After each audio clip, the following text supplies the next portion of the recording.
कविता Patil recipes मध्ये आपल्या सर्वांचं अगदी मनापासून स्वागत आहे। दही तर आपण नेहमीच लावत असतो आणि दही हे सर्वांनाच आवडतं, परंतु हे दही लावण्यासाठी सर्वांना माहित आहे की सुरुवातीला आपल्याला यामध्ये विरजण घालावं लागतं। आता आपल्या सगळ्यांना माहित आहे, आपण जेव्हा घरी दही बनवतो तेव्हा त्यातीलच थोडं एक चमचाभर दही आपण साईडला नेहमी बाजूला ठेवतो, कारण तेच विरजण म्हणून आपण नंतर वापरत असतो आणि दही लावण्यासाठी त्याचा वापर करत असतो। पण तुमच्याही मनात असा प्रश्न कधी ना कधी आला असेल ना, हे विरजण सर्वप्रथम मग आलं कुठून? आपण दही लावण्यासाठी विरजण तर वापरतोच, मग हे आलं कुठून? तर मला सुद्धा असाच प्रश्न पडला होता की हे विरजण नेमकं पहिल्यांदा ज्या बाईनं दही लावलं असेल त्या बाईने हे विरजण कुठून आणले असेल?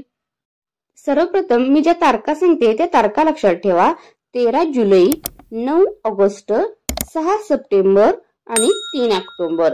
तर या तारखांना हस्त नक्षत्र आहे आणि जर का हस्त नक्षत्रावर पाऊस पडला तर आपण असं हे घट्टसर असं दही लावू शकतो।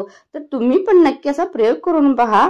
या तारखांना हस्त नक्षत्रावर जर पाऊस पडला तर काय करायचं आहे, 1 वाटी कोमट दूध घ्यायचं आहे आणि या नक्षत्रावर जो पाऊस पडतो त्या पावसाचं पाणी 1 चमचा घ्यायचं आहे आणि हे या दुधामध्ये मिक्स करून पूर्ण रात्रभर किंवा 1 दिवसभर असं ते ठेवून द्यायचं आहे। अगदी घट्टसर असं आपल्याला वर्षभर पुरेल असं छान असं विरजण आपलं तयार होतं।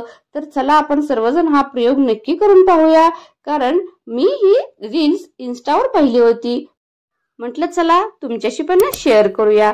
बरेच जणांनी हा व्हिडिओ पाहिला पण असेल, त्यांनी हा व्हिडिओ इग्नोर करावा। ज्यांनी पाहिला नसेल त्यांच्यासाठी एक नवीन माहिती कशी वाटली कमेंट करून नक्की कळवा। व्हिडिओ शेवटपर्यंत वॉच केल्याबद्दल मनापासून धन्यवाद। चला भेटू नेक्स्ट व्हिडिओ मध्ये।